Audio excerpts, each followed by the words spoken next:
So recently I lost my drone in the desert, and not just any drone, the DJI Mini 5 Pro. So in this video I'm going to show you what to do if this happens and how you can try and avoid it so you don't make this terrible mistake.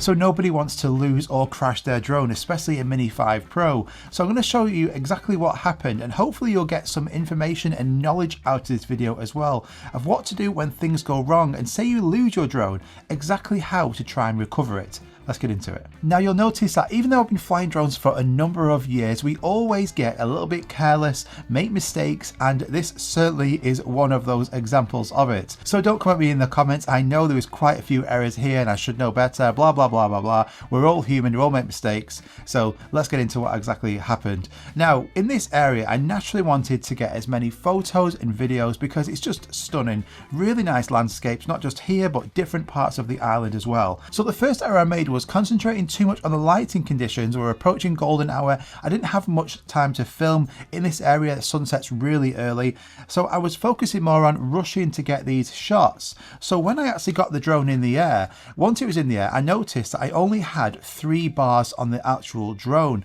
which actually meant that the battery percentage was much lower than I would have wanted. I also didn't check what I always tell you to do, is go and check the wind conditions in that area. So if you've got the UAV forecast on your phone, you can go onto there and you can see exactly what the wind conditions are, the gusts especially, and also the wind direction. So you can see there glaring errors already. I didn't check the wind conditions, I didn't check the wind direction, and I didn't have a full battery in the drone. But you can see why I wanted to get the shots in this area. Fantastic, beautiful area. Nice teal waters, really nice roads, sand dunes that go for miles. Just look at some of the videos I was able to capture with that Mini 5 Pro in this fantastic area.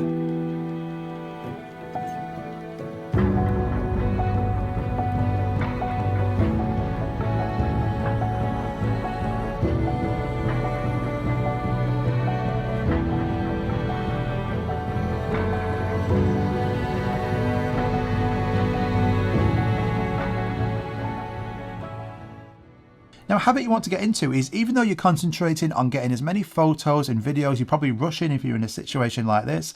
One of the best times to get photos and videos is either during sunrise, which is really fast and is over dead quick, and also golden hour or sunset, where again you might only have a 10-15 minute window of getting the best shots. But even though you're concentrating on getting these shots, make sure on your controller that you're always looking at that battery percentage. You'll notice doing different shots, orbits, using sports mode to get to different locations. You might be doing some quick shots in that area. The battery will drain so much faster than if you're just flying in a straight line and just taking a video.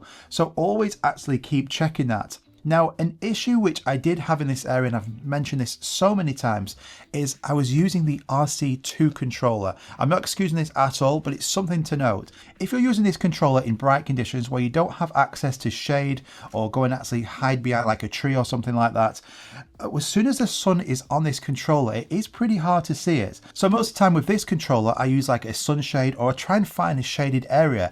I'm in the middle of this sandy desert. There is no shade whatsoever. So actually seeing the top bar on this controller where you see that battery icon is really difficult.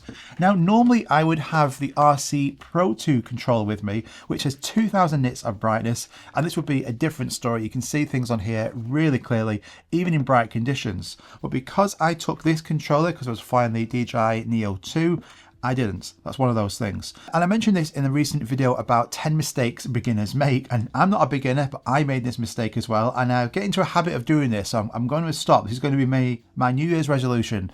So when the low battery message comes on here, you have 2 options. You can confirm it and the drone will then automatically come back to its home point, or you can click cancel.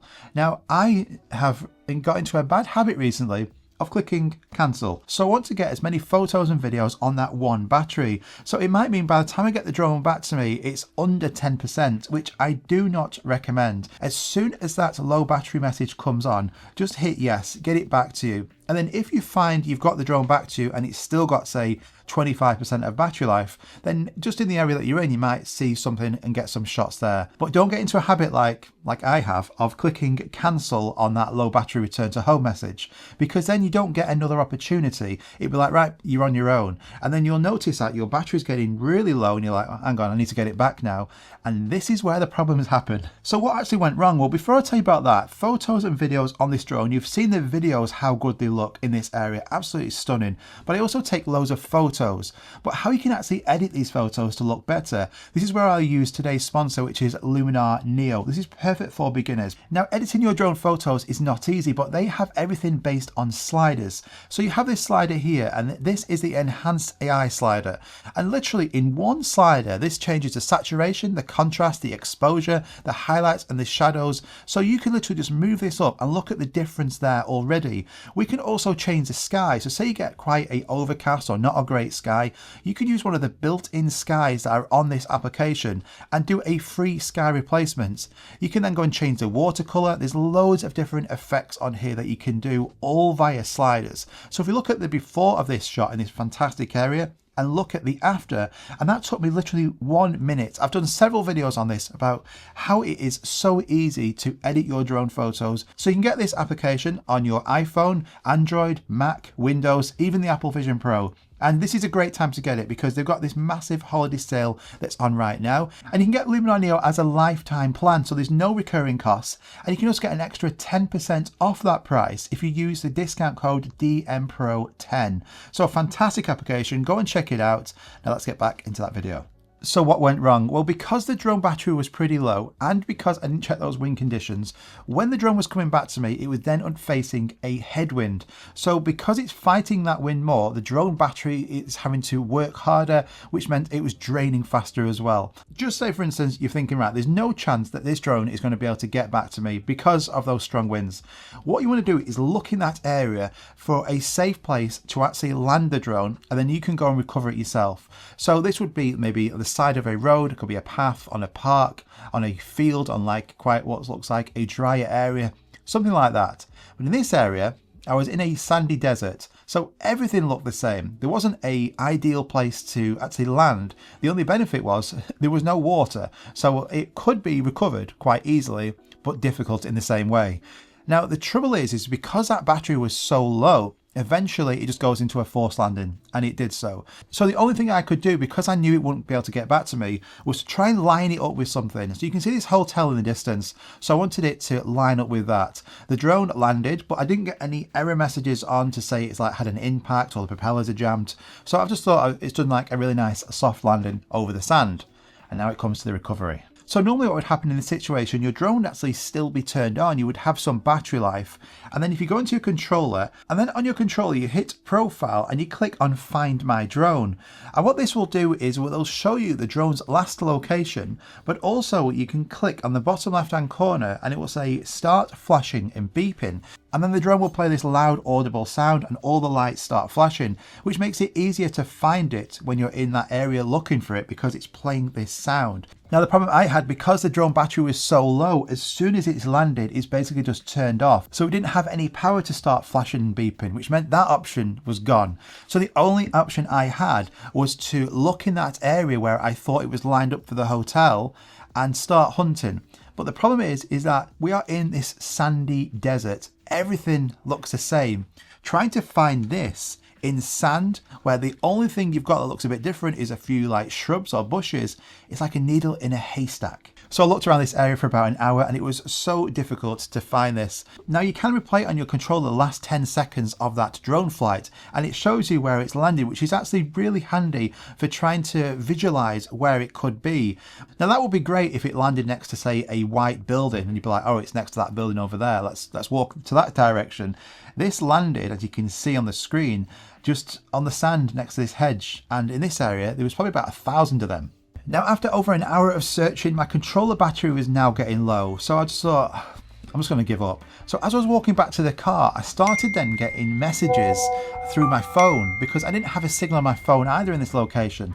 But then it came to me, hang on, I've got a signal now. So what I did is I turned my controller back on and I connected my controller to my phone's hotspot. And this is crucial for finding that drone. because once you get a data connection on your RC controller via your phone, you don't just get the drone's last location, you also get your controller's location, which is fantastic, and this is such a great built-in feature here. So now you get this location dot on the map, so all you have to do is literally just move and you'll see that it moves with you. So you can get that lined up with your drone's location, and then you can just start walking in a straight line. And that is what I did. We just move again and get that compass lined up with exactly that drone's location and kept walking. I can't believe it. Literally after an hour of searching, look what you can see in the distance. I mean, the colour doesn't help, but this is brilliant. This pinpointing Find My Drone. So the flashing and beeping doesn't work because the battery's dead. This is so accurate. Just follow yourself on the map. Look at this. Oh, welcome back, boy. Oh my God. Still in absolutely perfect condition. Completely flat. Won't even turn on. What a result. I didn't think I was getting you back. When I got to the road all the way over there, I was like, I'm never going to find this. You couldn't pick worse terrain to find something. This colour on this terrain. Oh my God. So even though the Mini 5 Pro had zero battery, it couldn't start flashing and beeping. Because I was connected to my phone, I had this location icon on the screen. I could follow that compass and it took me directly to this drone. Really fantastic. I didn't think it would be this precise, but it literally took me within a meter of where that drone was.